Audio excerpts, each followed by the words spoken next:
Good morning. My name is Brianna, and I will be your conference operator today. At this time, I'd like to welcome you to Uber's Q3 2023 earnings conference call. Please note that this call is being recorded. All participants are in listen-only mode. After the speaker's remarks, there will be a question-and-answer session. If you would like to ask a question, please press star followed by the number 1 on your telephone keypad. To withdraw your question, please press star 1 again. Thank you. I will now turn today's call over to Alex Wong, Head of Investor Relations. Please go ahead. Thank you, operator. Thank you for joining us today, and welcome to Uber's third quarter 2023 earnings presentation. On the call today, we have Uber's CEO, Dara Khosrowshahi, and CFO, Nelson Chai. During today's call, we'll present both GAAP and non-GAAP financial measures. Additional disclosures regarding these non-GAAP measures, including a reconciliation of GAAP to non-GAAP measures, are included in the press release, supplemental slides, and our filings with the SEC, each of which is posted to investor.uber.com. As a reminder, these numbers are unaudited and may be subject to change. Certain statements in this presentation and on this call are forward-looking statements. You should not place undue reliance on forward-looking statements. Actual results may differ materially from these forward-looking statements, and we do not underwrite any obligation to update any forward-looking statements we make today, except as required by law. For more information about factors that may cause actual results to differ materially from forward-looking statements, please refer to the press release we issued today, as well as risks and uncertainties described in our most recent Form 10-K and in other filings made with the SEC. We published our quarterly earnings press release, prepared remarks, and supplemental slides to our investor relations website earlier today, and we ask you to review those documents if you haven't already. We will open the call to questions following brief opening remarks from Dara. With that, let me hand it over to Dara. Thanks, Alex. Q3 marked another very strong quarter for Uber. Year-on-year trip growth accelerated to 25% from 22% in Q2, outpacing gross bookings growth for the third quarter in a row. Trip growth was powered by strong audience and frequency trends as consumer activity remains robust heading into our busiest period of the year. Notably, monthly trips per MAPC continue to steadily increase, matching our all-time high. At the same time, adjusted EBITDA exceeded our Q3 outlook, and our adjusted EBITDA margin exceeded 3% for the first time. Simply put, the growth flywheel we built, coupled with rigorous cost discipline, is enabling us to generate strong leverage.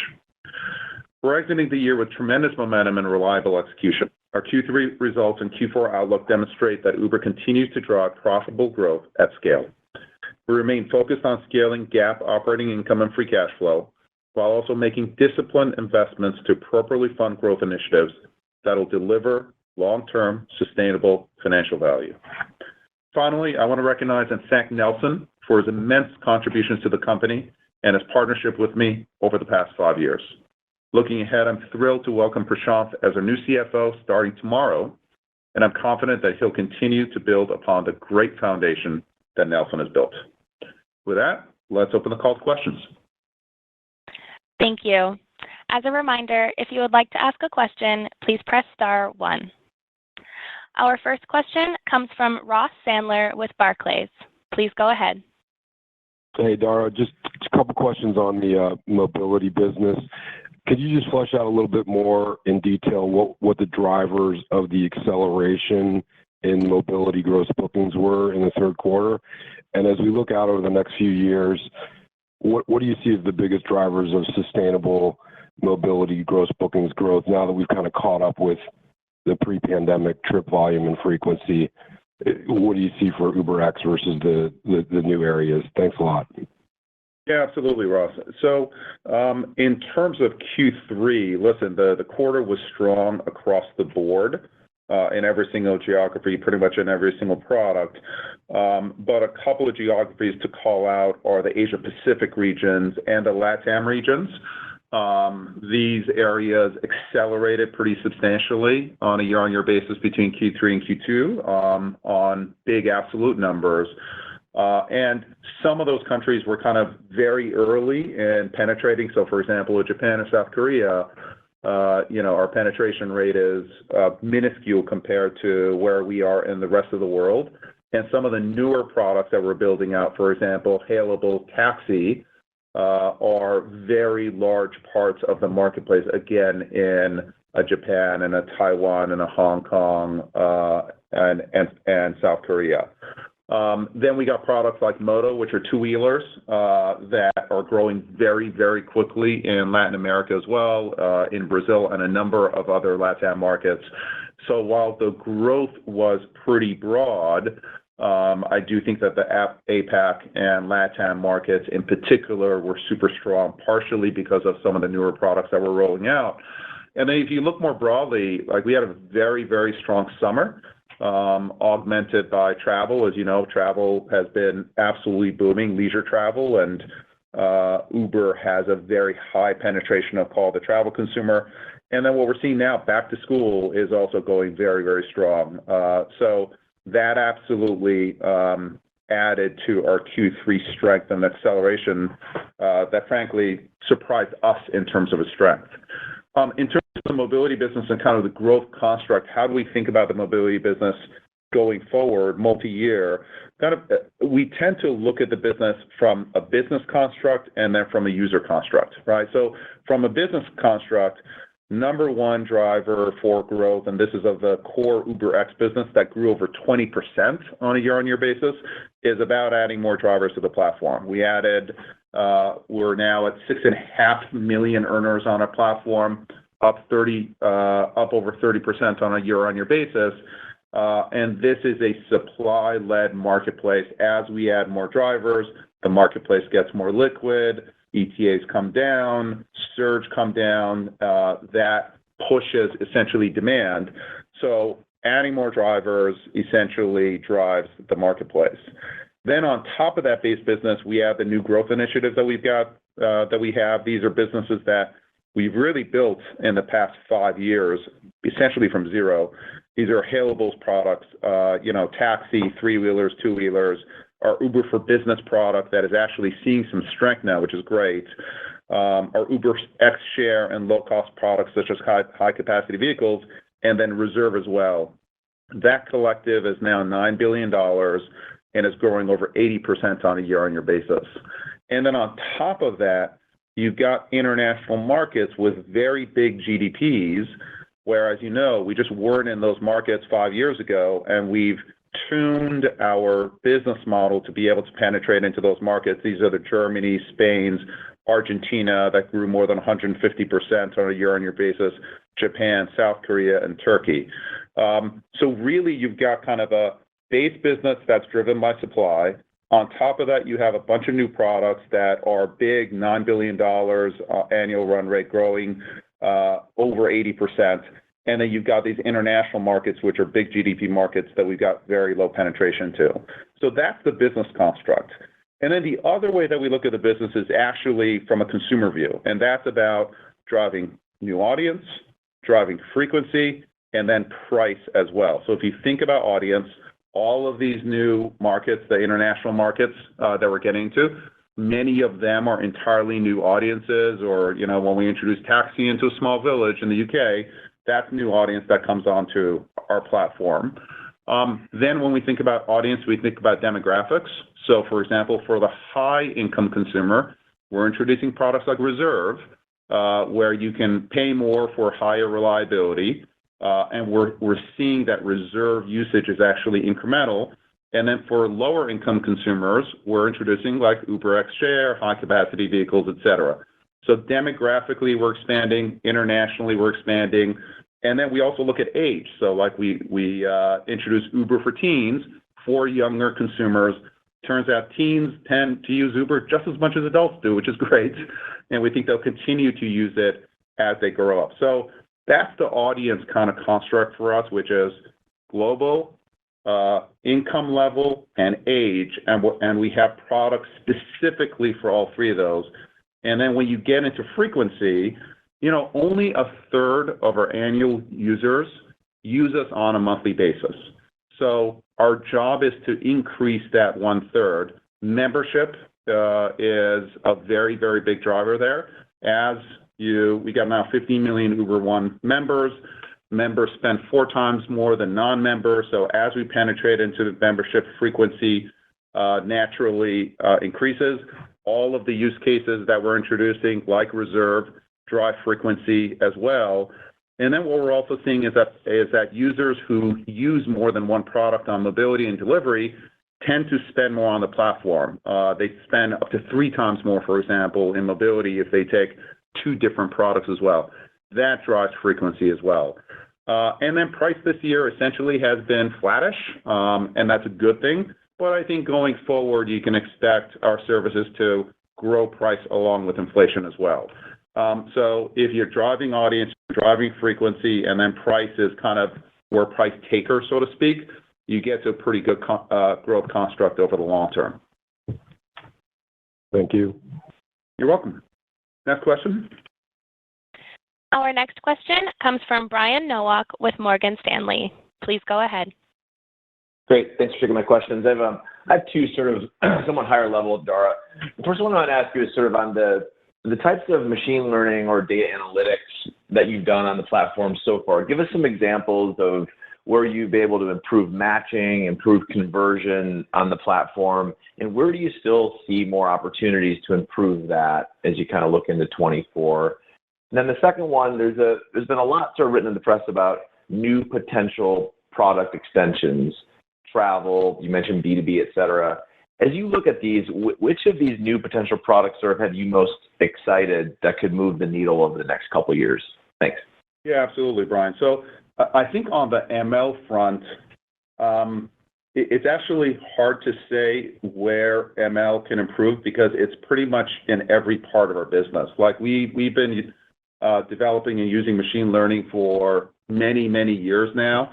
Just a couple of examples might be like earner onboarding, right? You take that for granted, but actually now what we're using is we're using machine learning technology to like computer vision to essentially allow the machines to recognize documents more reliably, transcribe them accurately, so that your onboarding experience and the time to onboard can be reduced drastically. Errors can be reduced as well. So essentially, machines can read these documents better than humans can. That's one example. On the productivity front, we're rolling out GitHub Copilot for software developers. We have already seen, because of investments that we've made in our tooling, our average software developer is much more productive now than they were 2 years ago. And we think that GitHub Copilot will improve productivity and hopefully will also reduce mistakes on the platform as well. So they will, will have ML algorithms debug developer code before that code kind of is tested, et cetera. So we think that can increase the productivity of our business as well. We're pretty excited about conversational support. So these are large language-based tools that essentially help our customer service agents. They will go through customer history. They'll get details about the particular issue that the customer might be calling about or chatting about, and we'll be giving recommendations on what to do based on our policies all around the world. Humans have to kind of go through all these kinds of policies. Now machines do. They give humans a recommendation, and eventually then machines are going to be talking with our customers on the front line as well. And then on the delivery marketplace, and the mobility marketplace, we've been using advanced machine learning algos for routing, for matching, for pricing. All of these algos generally improve on a year-on-year basis and accrue hundreds of millions of dollars of either incremental bookings that call it VC neutral, or can improve matching algorithms to reduce, let's say, cost per transaction on the delivery space. So these are just some of the areas where ML is working out. And listen, for us, ML is a powerful technology, period. But because we're the largest player in the world, we are gathering more data for more customers across a wider range of behaviors than anybody else. So we think in a world where ML becomes more important, Uber becomes competitively stronger, so to speak, because of the set of data that we have that's really unmatched and unrivaled. including, customers who are engaging both in the mobility and the delivery marketplace. So it's pretty powerful. In terms of the other use cases that we're seeing, listen, Uber for Business is something that's very, very promising. We continue to penetrate into the corporate space. It's great to see companies now get their travelers on the road again, and we definitely saw an uptake there.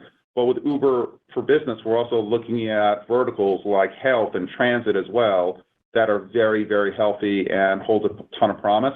For me, travel is something that's very much in my heart because of my old Expedia days. And we've talked about travel being a very, very strong kind of signal for Uber and travelers typically using Uber because of our global footprint. Kind of perspective here, in 2022, nearly 700 million trips globally were taken by a consumer that's out of their primary city, which is pretty amazing. And every quarter, about 20% of our users took a domestic trip outside of their primary city. So our users, they're high-income earners, they tend to travel a lot, and that becomes a good kind of segment for us to target. We've done so in the UK, where we're quite optimistic about our travel business in the UK. And some of the early signal that we see, for example, in the UK, you can book trains and buses. 60% of train and coach users and 25% of our flight users are now repeat users on Uber as well. So they try the product because we have big audience, but more importantly, they're coming back to the product, which is great. So we got multiple avenues for growth, and travel and business are just one amongst many, honestly.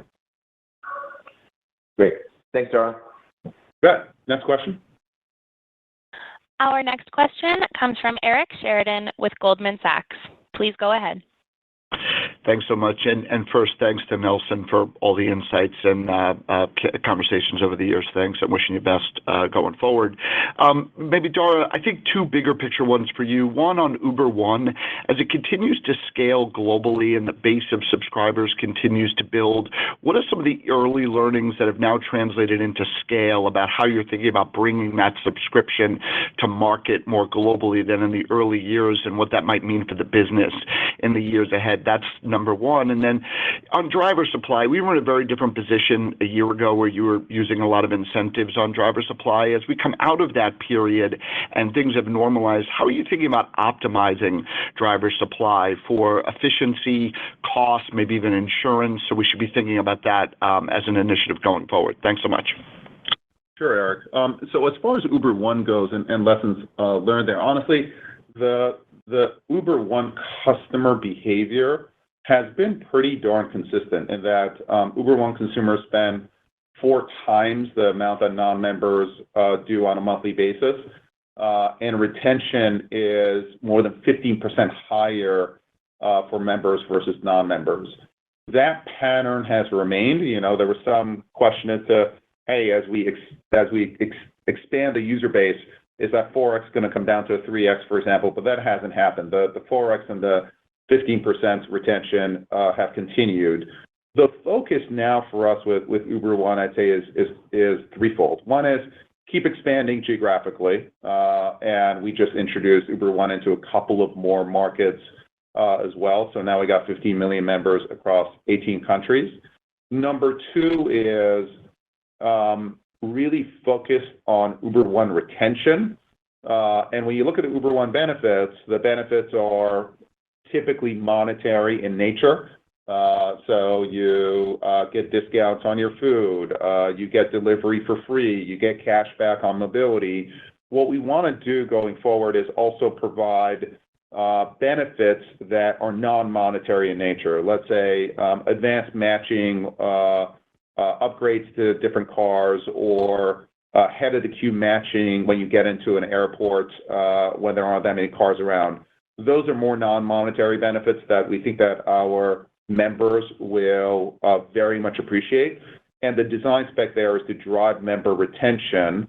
Retention levels are high, but they can always get higher, and we always want to make sure that we're not kind of driving just member growth. We also want to drive retention as well.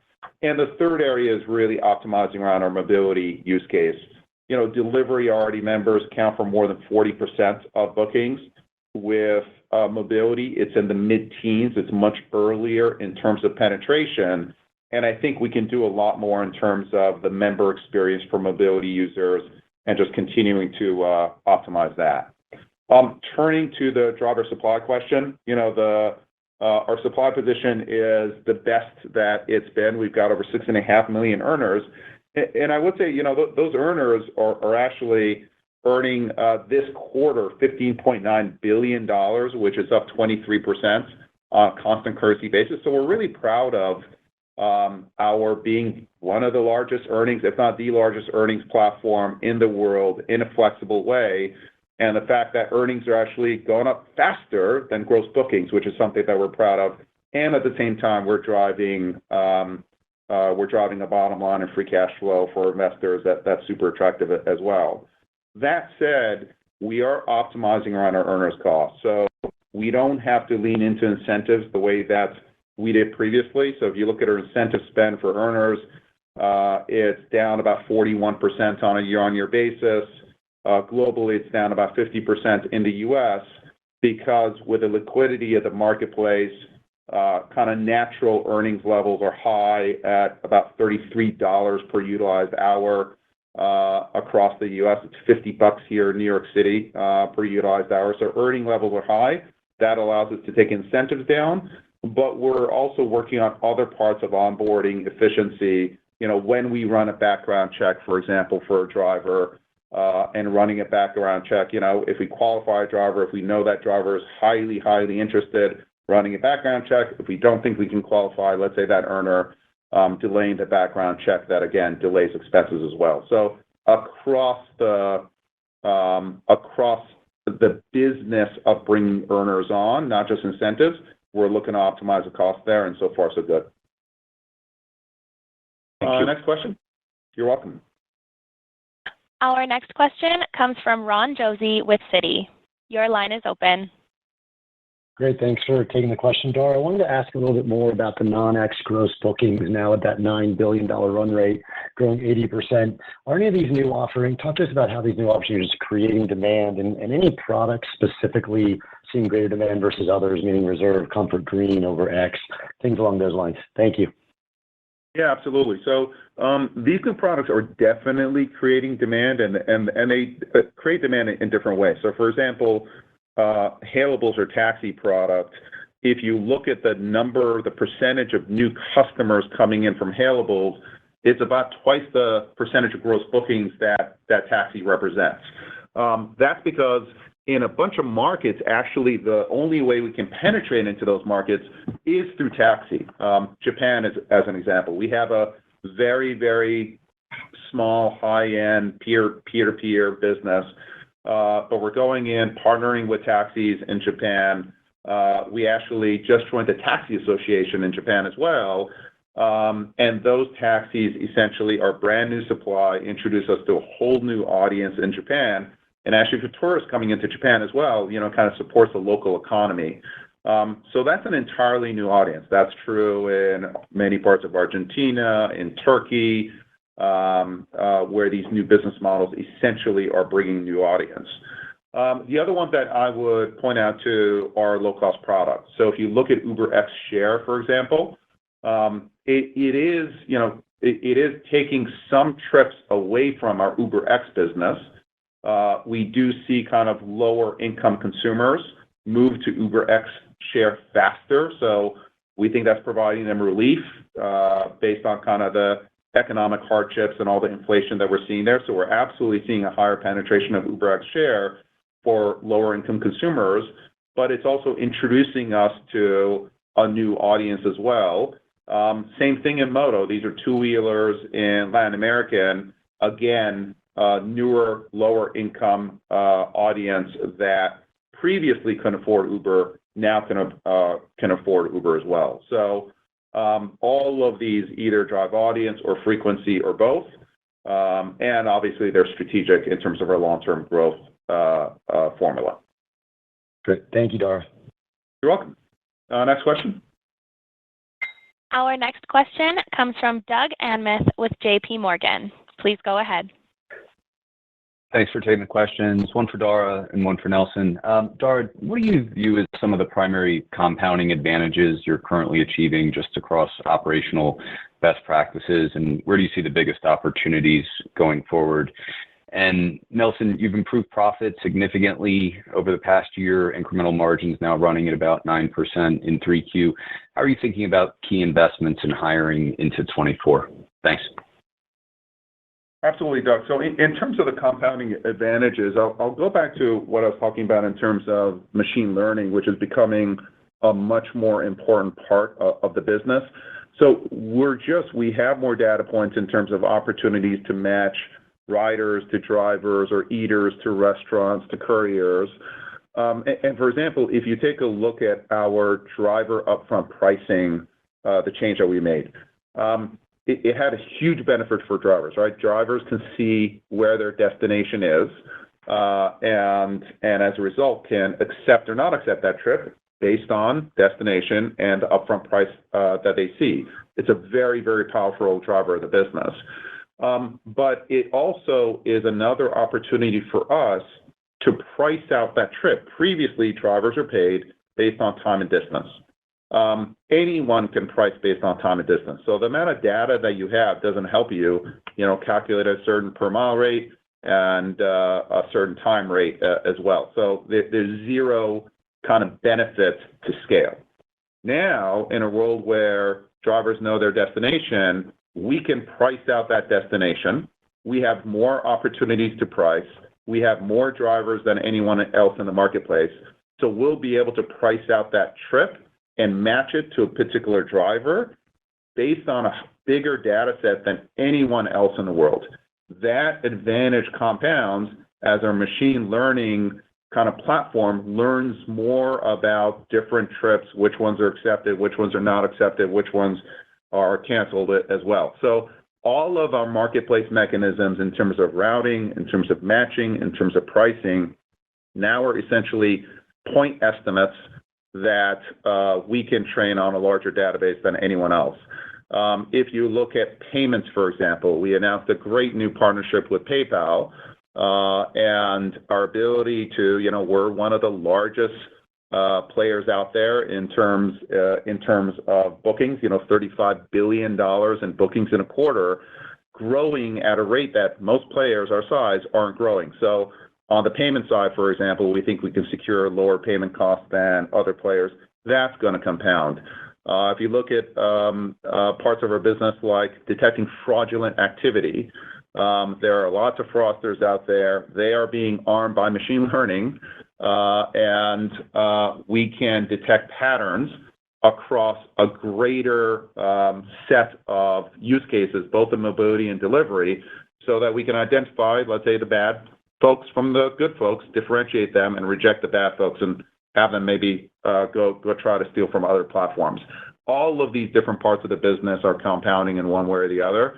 Many of them are powered by machine learning. And again, if you've got the most data in the world, your ML algos typically have an advantage over smaller players. So Doug, in terms of our ability to balance growth and profitability, as you know, since we went public, Dara and I have been talking about our capital allocation process. We laid out our 3-year targets last year. And if you look at the performance of the company, we've been in line at the top line and overachieved at the bottom every single quarter. And if you look at the guidance, again, it's very, very, very constructive if you think about it. You heard Dara talk a lot about where the business is going and some of the growth. Our mobility business, the gross bookings were up 30% in Q3. And that's while we're continuing to invest in the businesses. So if you think about it, where we are today on both delivering the bottom line but investing for the future, we're starting to see some of these new growth initiatives scale. New mobility products are at a $9 billion gross bookings run rate. New verticals are at a $6 billion gross bookings run rate. So we're delivering the bottom line. We're delivering free cash flow. We've delivered GAAP operating income, as we've talked about, over the past 3 years, while we're driving a lot of top-line growth. And so the business is in terrific shape as you think about how we're going into 24 and beyond. And again, we are balancing our capital allocation model. We probably do a little optimize to make sure we deliver on the bottom, but we are able to fund certain growth initiatives. So we have a lot of confidence in terms of where we are. And as you heard from Dara's commentary on all the growth vectors we have, we're pretty bullish about where the company's headed. Thank you both. You bet. Next question. Our next question comes from Benjamin Black with Deutsche Bank. Please go ahead. Great. Thanks for taking the question. You obviously scored a nice regulatory win in New York last week, but we still have the DOL, the EU Platform Directive, Prop 22 in California. So it'd be great if you could give us sort of a lay of the land on the regulatory front, and do you feel comfortable operating sort of in any employment classification outcome?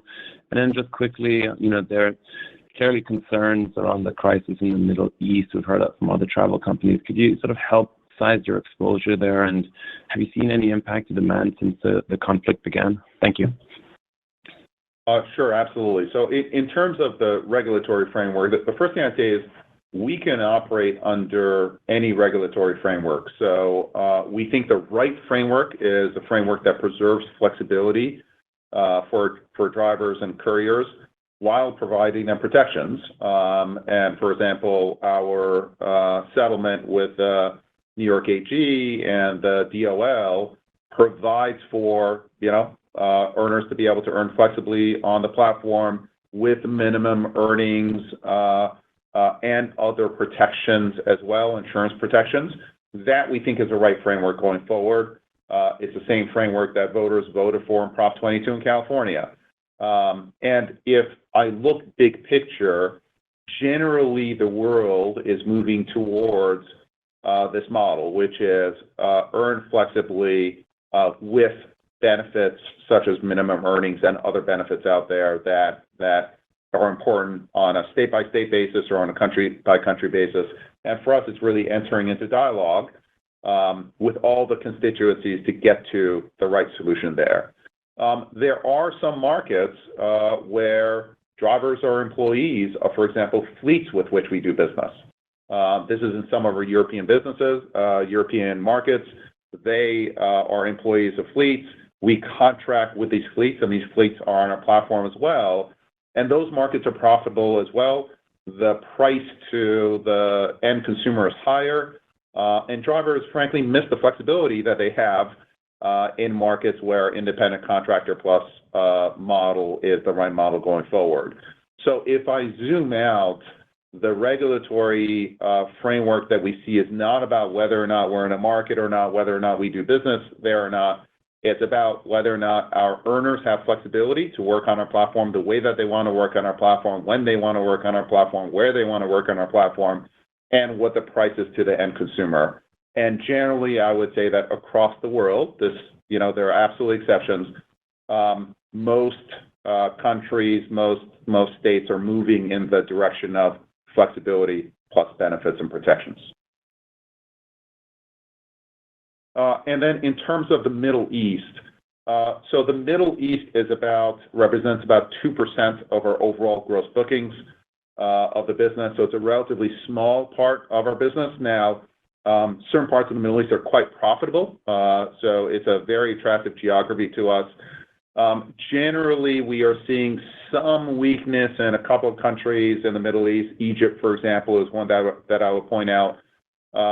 But we don't operate in Israel. We don't operate in the West Bank, so we're not affected in any way directly. And any weakness that we see in the Middle East is very, very small compared to the rest of the business. We were a little worried, will companies cut back on travel? Would people cut back generally on travel? And actually, with our Uber for Business segment, we're seeing travel spend up, whereas some of the companies that we contracted with were saying, either no travel or travel when necessary. Now it's kind of use your judgment, and we're seeing a bit of acceleration in our Uber for Business business, which is quite encouraging going forward. Great, thanks so much. You're welcome. Our next question comes from Ken Gorowski with Wells Fargo. Please go ahead. Thank you so much. And let me reiterate, thanks, Nelson, for the partnership over the years. Two questions, if I may. First, you talked about just broadening out a little bit on the macro side. I know you just talked about the Middle East specific exposure, but could you talk a little bit more broadly some of your travel-related peers have seen macro weakness more broadly than the Middle East into October. Why do you think rideshare growth quarter to date hasn't been impacted? And then I guess maybe the bigger picture question there is, how do you think more broadly about the economic sensitivity of the business?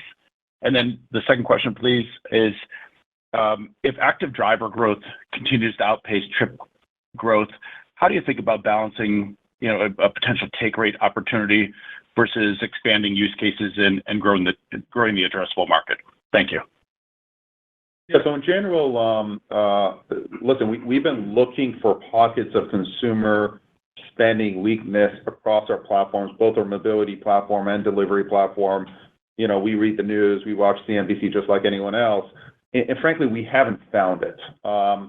I think part of the reason is that when you look at consumer spend, one, the U.S. consumer is incredibly strong, and two, I think within the consumer spend bucket, if you look at spend on services versus spend on retail, spend on services is still not back to where pre-pandemic spend was. So we do think that the tailwind that we've seen in terms of spend on services continues. It could continue going forward. It's very difficult to predict. And what we have seen with Uber is that Uber is a local type of product. So I do think that, consumers during periods of elevated perceived risk, they sometimes pull back on higher, higher spend product, whether it's, renovating their house or booking a big vacation during uncertain times. They may not, but they'll still treat themselves to, great food, sushi delivered to them, or they'll still go out to restaurant, they'll still go see their friends.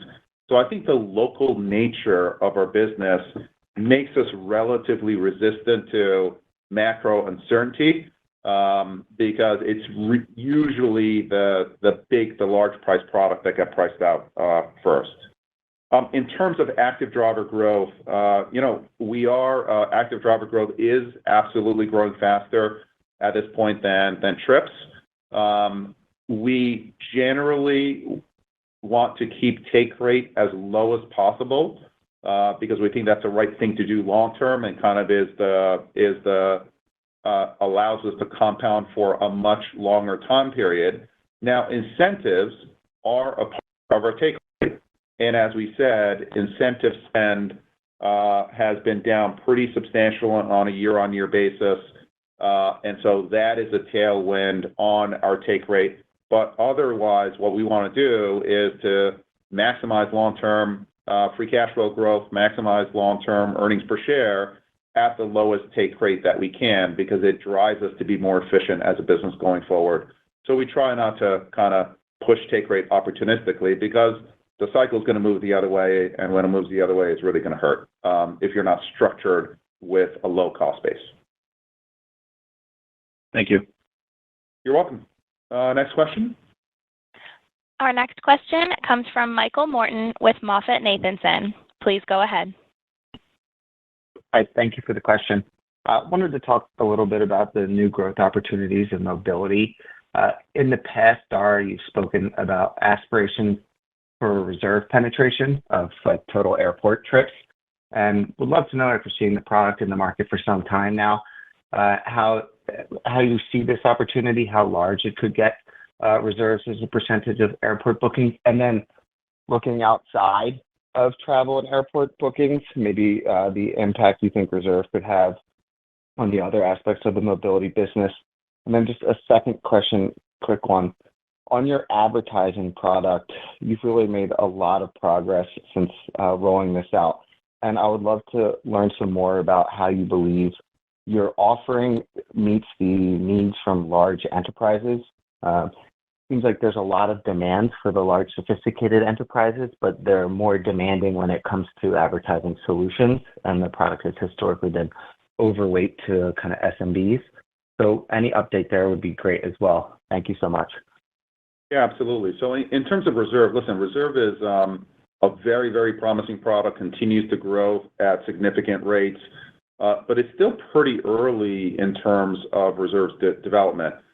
We typically now account for 1 out of the four legs of the airport. You know, if you go to the airport, you get picked up, and then you come back and you get picked up, et cetera.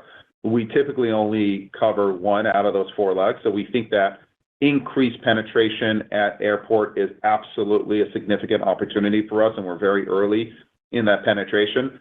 I do think that Reserve as a product, while it's very good at picking you up at your home, dropping you off at the airport, or picking you up at your hotel and getting you to the airport on your way back, I think we can do a lot more in terms of the experience for the rider who is arriving in the airport. You know, we have you put in your flight information so that the driver knows when you're arriving.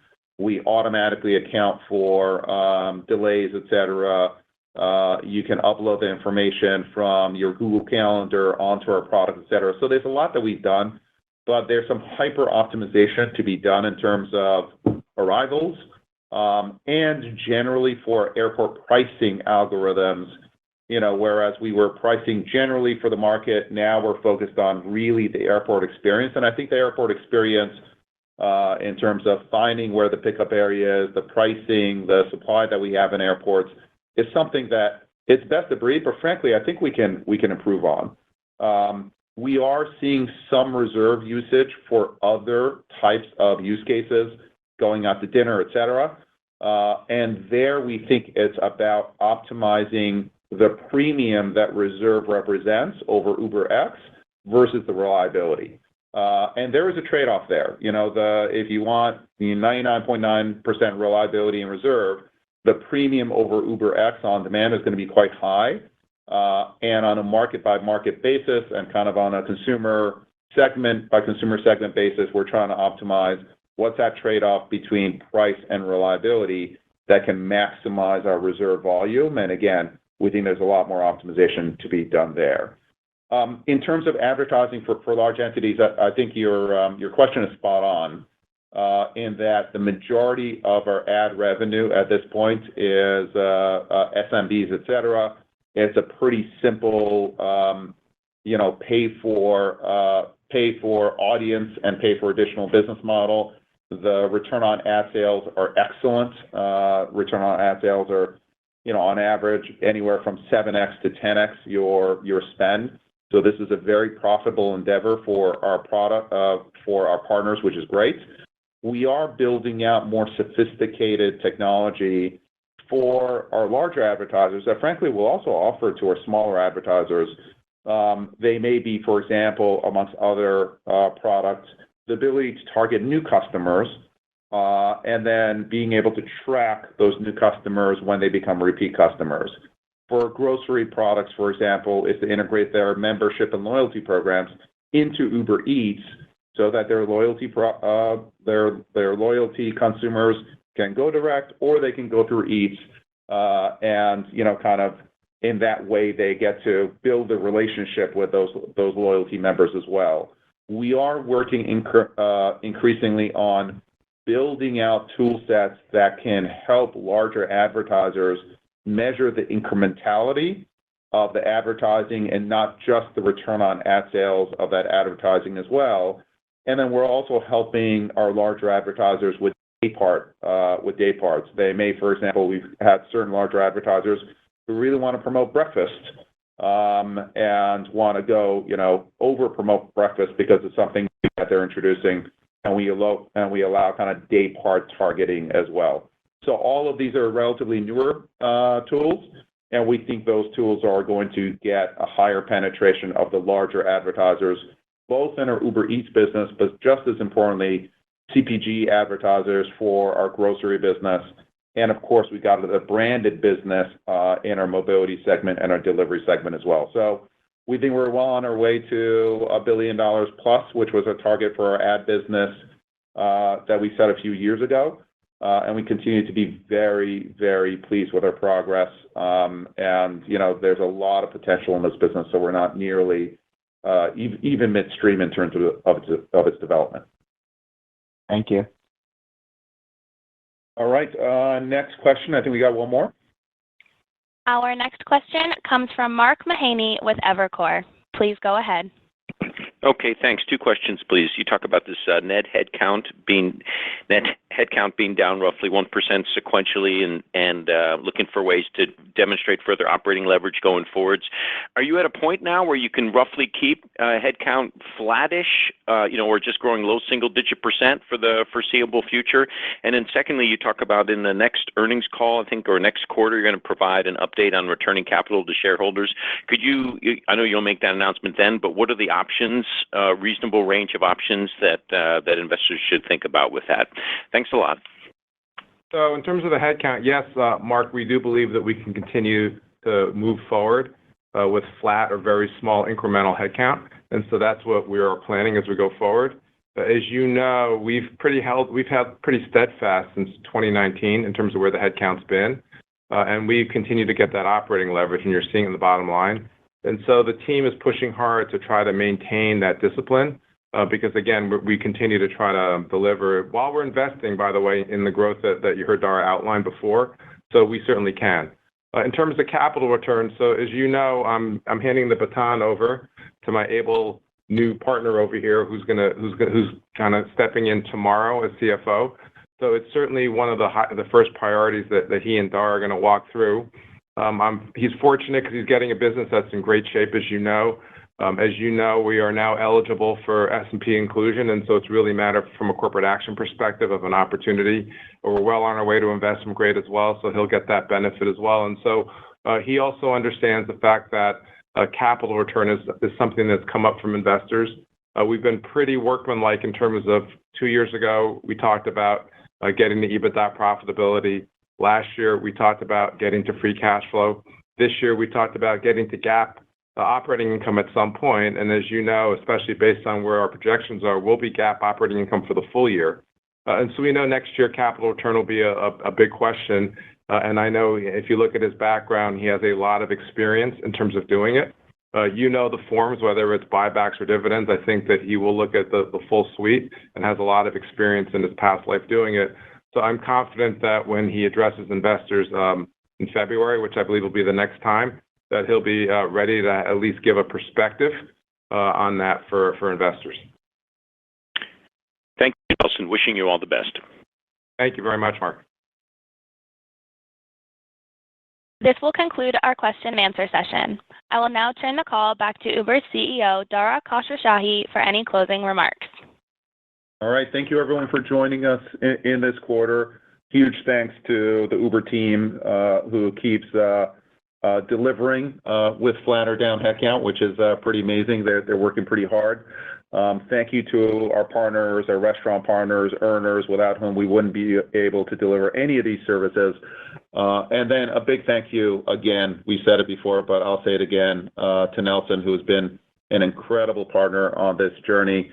I think Nelson was saving the best for last, and this is definitely the best. So thank you, Nelson, for everything you've contributed to the company. We wouldn't be here without you. So first of all, I should say this. So look, I'm really, really proud of the collective work that we've all done over my 5 years. The company is really, really well positioned to continue to grow at scale, deliver increasing profitability and free cash flow. My hope is the company continues to maintain the discipline that's allowed us to deliver against our commitments. And I do want to thank Dara for his partnership and all of Uber because it's really given me an incredible opportunity, and I'm very proud of the work we've done together. And to come into a company that's the verb and leave in such good shape, I think is about all you can ask for. So again, I thank you, and I really thank Dara a lot for his partnership because we've been great partners over the 5 years. All right. Thank you, everyone. Thank you, Nelson. This concludes today's conference call. Thank you for your participation. You may now disconnect.